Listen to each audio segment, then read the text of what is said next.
யாரோ ஒருத்தரால் காயப்படுத்தப்பட்டுட்டீங்க, பாதிக்கப்பட்டுட்டீங்க.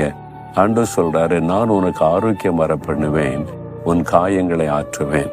சிலுவையில் அவர் காயப்படுத்தப்பட்டார். அவருடைய சரீரம் காயப்படுத்தப்பட்டதுன்னு நமக்கு தெரியும். ஆணி கடாவுப்பட்டது, அடிக்கப்பட்டு சிதைக்கப்பட்டது. அவருடைய ஆத்மா மரணத்துக்கு ஏதுவான துக்கம் கொண்டிருந்தது. அவருடைய உள்ளத்துக்குள்ள வேதனை, அபாண்டமான பழி சுமத்தப்பட்டு, பொய்யான குற்றச்சாட்டு சொல்லப்பட்டு, பரிகாசம் பண்ணப்பட்டு, அவருக்காக பேச யாருமே இல்லாத நிலைமையோட இருதயத்திற்குள்ள உண்டான காயம். நம்முடைய காயங்களை சிலுவையிலே சுமந்தார். யாரிடத்திலுமே சொல்ல முடியலையே, வாய் திறந்து சொன்னாலே தப்பா தெரியுது, என்ன பண்ணுவதுன்னு உங்களுக்காகவே அழுது கொண்டு இருக்கிறீங்களா? இயேசுவால் அதை விளங்கி கொள்ள முடியும். அவர் சிலுவையிலே அந்த காயத்தை சுமந்து முடித்து விட்டார். என் மகனே, என் மகளே, கலங்காதே, நான் உனக்கு ஆரோக்கியம் வரப்பண்ணி உன் காயங்களை ஆற்றுவேன் என்று சொல்லுகிறார்.